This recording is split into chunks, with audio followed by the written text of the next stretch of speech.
Penguin Random House Audio presents Girls, Girls, Girls by Shoshana von Blanckensee. Read for you by Rachel F. Hirsch, with a preface read by the author. For S.J. Kahn and the broader us. I remembered how good it felt to have the wind in my hair, even though I was running for my life. Kathleen Hanna, Rebel Girl, My Life as a Feminist Punk. Preface. Dear listener, in the mid to late 90s when I was a teenager, before the widespread use of the internet or cell phones, long before social media, before queer people were represented on television or in movies, unless their role was to hurry up and die, I went out in search of queer community the only way possible, feet to the pavement. Even though I grew up in the Bay Area, I had no way of knowing that the golden era of dyke culture was in full bloom in the Mission District of San Francisco until I stumbled my way into it. And when I did, I was desperate to stay. I'd found my people and my place, and I finally belonged. The problem, San Francisco was a city I couldn't afford. I was 19, a college dropout, and had a strained relationship with my family. But I had one thing worth a lot of money: my body. I found a strip club off Market Street, the Chez Paris, and cashed in. Stripping and sex work were commonplace among queer people in my community at the time. It wasn't that we were all helplessly and hopelessly down and out. We just weren't going back to where we came from, the places in which we had to shrink ourselves, and San Francisco was expensive. I personally chose stripping over quote-unquote better options. I could have returned to my family and been fed and housed, but I felt like an alien in my childhood home. Stripping gave me the freedom to stay in my city, and staying in my city made life doable right at the moment when I felt like I couldn't do it. Girls, Girls, Girls is very much fiction, but it began from the seeds of lived experience, and it's taken me almost 20 years to write. Early on, I wrote to process the choices I made, the shame I held, and the chasm I felt between myself and my family of origin.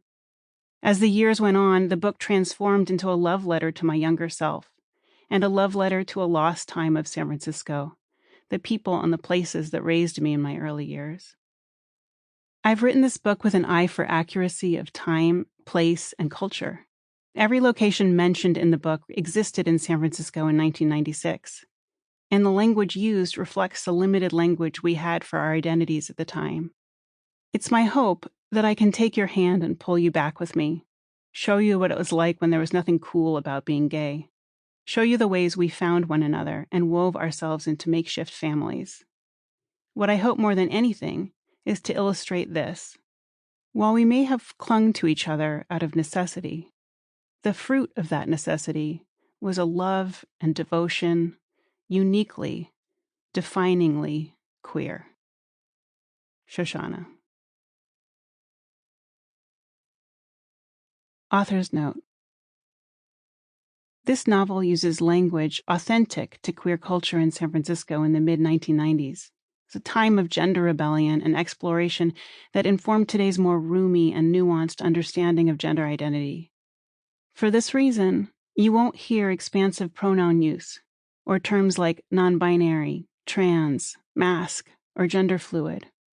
Instead, you'll hear words like femme, butch, dyke, and fag. These words are historically accurate, chosen with intention, and typed with bucket loads of love and nostalgia. Part 1. On the Road. June 1996. Chapter 1. Sam doesn't think I'm weird.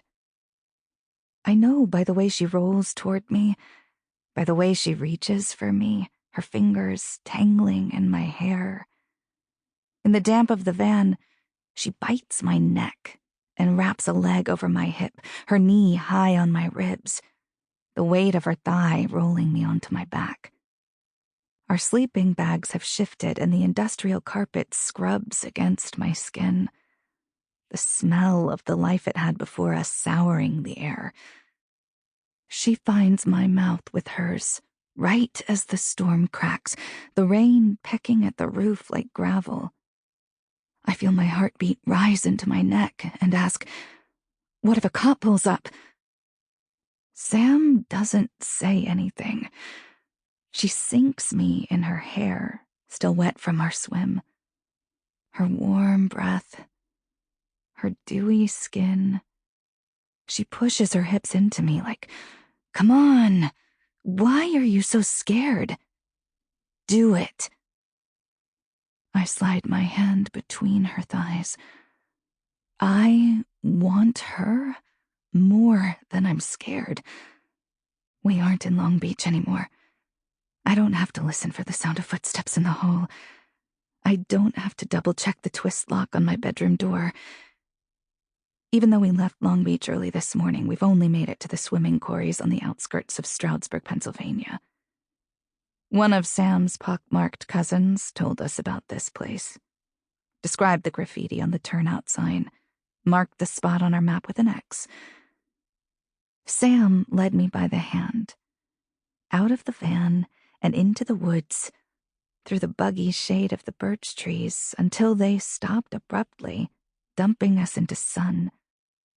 A rocky bowl the size of a football field pitted itself in the earth before us, the sky mirrored on the water. It was like looking into an enormous eye. We ditched our clothes, scattered them on a boulder, and spent the afternoon spitting long streams like fountain cherubs, jumping into backflips, doggy paddling wide circles around each other. Treading water in the center, I watched Sam's head ride the surface toward me like a magic trick. We explored a shelf of granite, stood naked on it, shin deep in warm water. I pushed my short hair back with both hands, closed my eyes, and opened my chest toward the sun, thinking about the last time I'd felt its heat on my naked body.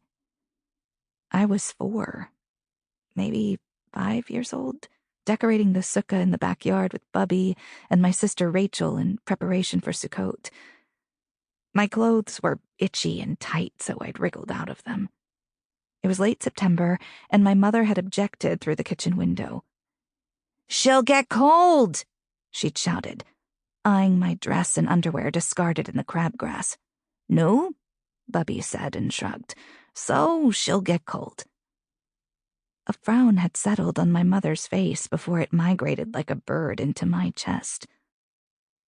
Sam yelled my name, and it echoed through the quarries. I opened my eyes and found her with a half-smile, her hands cupped and dribbling, a tadpole circling the pool in her palms, like a turd with a tail doing laps. "Let's get you pregnant," she said. "Gross," I laughed, covering my crotch with both hands. "Marriage before babies. We'll have 9 months. We'll get married when we get to San Francisco," she said. "You're such a dork." I shook my head. "And girls can't get married anyway. Not even in San Francisco." "Who says?" "The law."